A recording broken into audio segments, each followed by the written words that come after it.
Hello friends, आज हम discuss करेंगे प्रोटीन्स के बारे में। देखिए, प्रोटीन वर्ड की बात करें तो इसको एक ग्रीक वर्ड प्रोटियोस से डिराइव किया गया है, जिसका मीनिंग होता है फर्स्ट। अब प्रोटीन्स की बात करें तो ये एक तरह के कॉम्प्लेक्स नेचुरल पॉलीमर्स होते हैं और ग्रोथ और लाइफ की मेंटेनेंस के लिए जितने भी ऑर्गेनिक कंपाउंड्स एसेंशियल होते हैं उसमें प्रोटीन्स फर्स्ट रैंक पर आते हैं या सबसे इम्पोर्टेंट होते हैं। अब देखिए, प्रोटीन्स की बात करें तो ये सारी लिविंग सेल में प्रेजेंट होते हैं। इसके अलावा प्रोटीन्स ऑलमोस्ट सारे प्लांट्स और सारे एनिमल्स के एवरी पार्ट में प्रेजेंट होते हैं। अब ह्यूमन बीइंग्स की बात करें तो इनमें proteins muscle, skin, hair, nails, tendons, arteries और कनेक्टिंग टिश्यूज के मेन कंस्टिट्यूएंट्स होते हैं। सिंपली हम कह सकते हैं एक living cell thousand of different protein से मिलकर बनी हुई होती हैं। अब प्लांट्स और एनिमल्स में डिफरेंट प्रोटीन्स प्रेजेंट होते हैं और अगर किसी प्लांट और एनिमल के पर्टिकुलर पार्ट की बात करें तो उसके भी डिफरेंट टिश्यूज में जो प्रोटीन्स प्रेजेंट होते हैं वो भी डिफरेंट होते हैं। मीन्स उनका कंपोजिशन भी डिफरेंट होता है और उनके बायोलॉजिकल फंक्शंस भी डिफरेंट होते हैं। अब बात करते हैं प्रोटीन्स के कैरेक्टरिस्टिक्स के बारे में। इसमें पहला पॉइंट हो जाएगा एलिमेंटल कंपोजिशन। देखिए, प्रोटीन्स की बात करें तो ये अल्फा अमीनो एसिड्स के पॉलीअमाइड्स होते हैं और इनमें generally carbon, hydrogen, nitrogen, oxygen और सल्फर प्रेजेंट होते हैं। अब इन एलिमेंट्स के परसेंटेज की बात करें तो वो सोर्स के अकॉर्डिंग वेरी करते हैं। अब इन एलिमेंट्स की जो रेंज है वो इस तरह से रहेगी।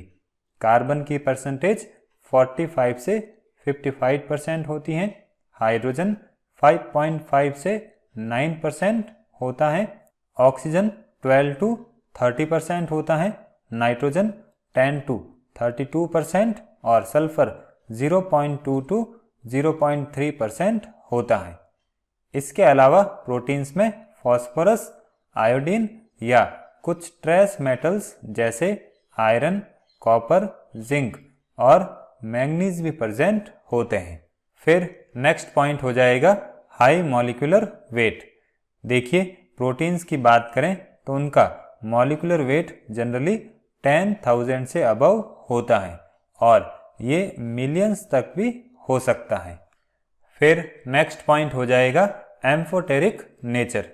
देखिए, अमीनो एसिड्स की तरह प्रोटीन्स में भी अमीनो ग्रुप और कार्बोक्सिलिक ग्रुप टर्मिनल प्रेजेंट होते हैं, इसलिए ये एम्फोटेरिक नेचर शो करते हैं।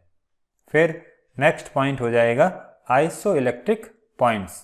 देखिए, प्रोटीन्स इलेक्ट्रिक फील्ड के इन्फ्लुएंस में कैटायन और एनायन दोनों की तरह बिहेव करते हैं और इसी वजह से ये अमीनो एसिड की तरह आइसोइलेक्ट्रिक पॉइंट शो करते हैं। फिर नेक्स्ट पॉइंट हो जाएगा ऑप्टिकल एक्टिविटी।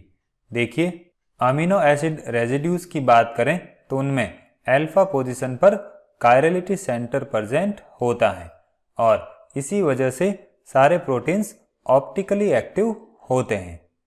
फिर बात करते हैं फिजिकल स्टेट की। तो देखिए, प्रोटीन्स कलरलेस और टेस्टलेस मॉलिक्यूल्स होते हैं। अब सॉल्युबिलिटी की बात करें तो ये वाटर में सॉल्युबल होते हैं और इनके सॉल्यूशन कोलॉइडल नेचर के होते हैं। अब प्रोटीन्स को क्रिस्टलाइजेशन के थ्रू प्योरीफाई किया जा सकता है।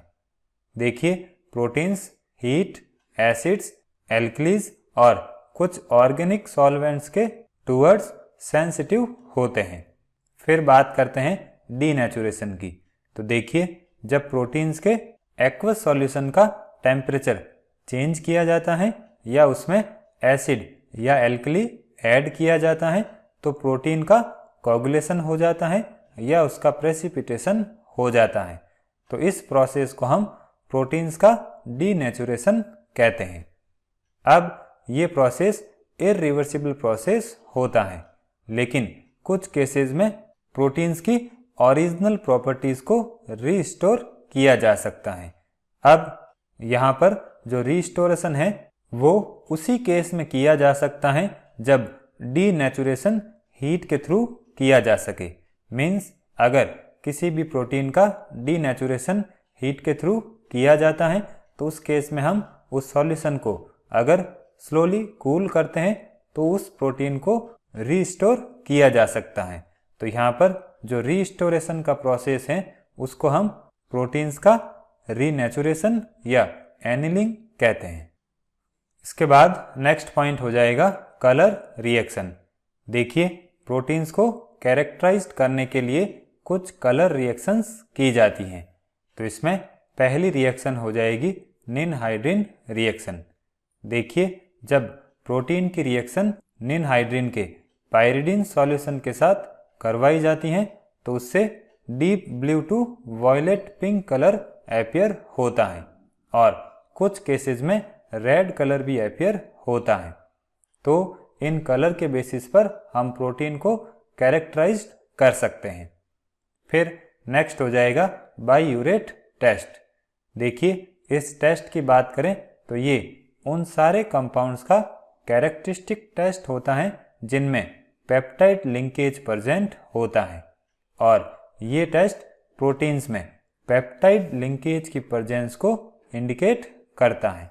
देखिए, जब प्रोटीन के एल्कलाइन सॉल्यूशन में एक्वस कॉपर सल्फेट की एक ड्रॉप ऐड की जाती है तो उससे ब्लूइश वॉयलेट कलर ऑब्टेन होता है। फिर नेक्स्ट पॉइंट हो जाएगा मिलान्स रिएक्शन।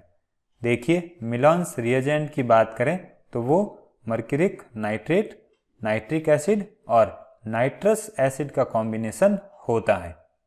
अब ये रिएक्शन फिनॉल्स की कैरेक्टरिस्टिक रिएक्शन होती हैं और ये रिएक्शन उन्हीं प्रोटीन्स के लिए यूज़ की जाती हैं जिनमें फिनॉल ग्रुप प्रेजेंट होता है।